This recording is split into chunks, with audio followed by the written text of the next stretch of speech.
പ്രിയപ്പെട്ടവരെ, ഞാൻ ഫ്രാങ്ക്ഫർട്ടിൽ ഞങ്ങൾ റോഡ് ക്രോസ് ചെയ്യുന്ന സമയത്ത് ഞാനും അഞ്ജലി റോഡ് ക്രോസ് ചെയ്യുന്ന സമയത്ത് ഞാൻ അവിടെ ഒരു കാഴ്ച കണ്ടു. റോഡ് ക്ലീൻ ചെയ്യുന്നത് കേട്ടോ.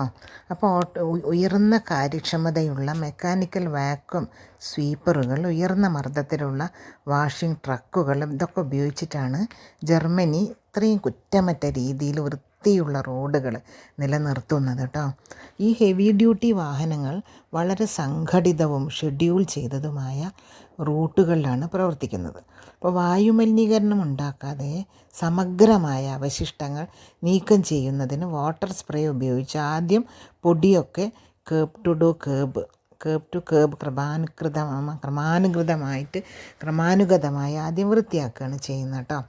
അപ്പം ഞങ്ങൾ അവിടെ നിൽക്കുന്ന സംഭവം ഈ സാധാരണയായി ഈ പ്രക്രിയയിൽ ഇനി പറയുന്ന പ്രത്യേക യന്ത്രങ്ങളാണത്രേ പ്രവർത്തിക്കുന്നത്. ഹൈസ്പീഡ് വാക്വമിംഗ് ആണ് ചെയ്യുന്നത്. ശക്തമായ സ്ട്രീറ്റ് സ്വീപ്പർമാർ ഗട്ടറിൽ നിന്നുള്ള അഴുക്കും ചപ്പുചവറും ഒക്കെ നേരിട്ട് ഹെവി ഡ്യൂട്ടി അടിവശം വാക്വം മുകളിലേക്ക് എത്തിക്കുന്നു. പിന്നെ മുന്നിൽ ഘടിപ്പിച്ച സ്പിന്നിങ് ബ്രഷുകൾ ഉപയോഗിച്ച് തെരുവിലൂടെ വാഹനം ഓടിക്കുന്നു.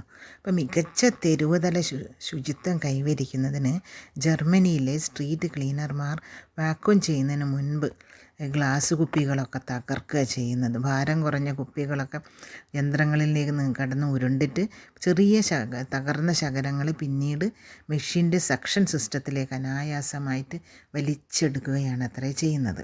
അപ്പം നടപ്പാതകളും കർബുകളും വിശദമായി കൈകാര്യം ചെയ്യുന്നതിനുള്ള വിശദമായ ജോലിയെപ്പറ്റി ഇനി പറയാം. അപ്പോൾ വലിയ ട്രക്കുകൾക്ക് എത്തിച്ചേരാൻ കഴിയാത്ത, അപ്പം ഞാൻ നിൽക്കുന്ന തരത്തിലുള്ള അധികം വലിപ്പമില്ലാത്ത ഇടുങ്ങിയ കോണുകളും നടപ്പാതകളും പലപ്പോഴും ചെറുതും വളരെ ശ്രദ്ധിച്ച് കൈകാര്യം ചെയ്യാവുന്നതുമായ മുനിസിപ്പൽ മെഷീനുകൾ ഉപയോഗിച്ചിട്ടാണ് ശരിയാക്കുന്നത്. അതാണ് ഇപ്പം നമ്മൾ കാണുന്നത് കേട്ടോ.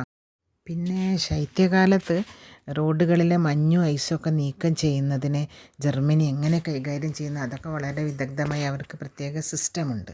ഇതേപോലെ ജർമ്മനിയിലെ ചെറിയ ചെറിയ കാര്യങ്ങൾ ഞാൻ പറയുമ്പോൾ നിങ്ങൾ എന്നെ കളിയാക്കരുത് കേട്ടോ. അപ്പം നമ്മുടെ നാട്ടിലും ഇതൊക്കെ വരേണ്ടത് ആവശ്യമാണെന്നാണ് എനിക്ക് പറയാനുള്ളത്. കാരണം നമ്മളെ നാട്ടിലും ഇതേപോലെ ശുചിയായി സൂക്ഷിക്കണമെങ്കിൽ ഈ സിസ്റ്റമൊക്കെ നമുക്ക് ഫോളോ ചെയ്യാമെന്നതാണ്. അതുകൊണ്ടാണ് കേട്ടോ ഞാനിത് നിങ്ങളുടെ മുന്നിൽ ഇപ്പോൾ കൊണ്ടുവന്നത് കേട്ടോ. ഇനി പിന്നീട് കാണാം പ്രിയപ്പെട്ടവരെ. എല്ലാവർക്കും നന്ദി, നമസ്കാരം.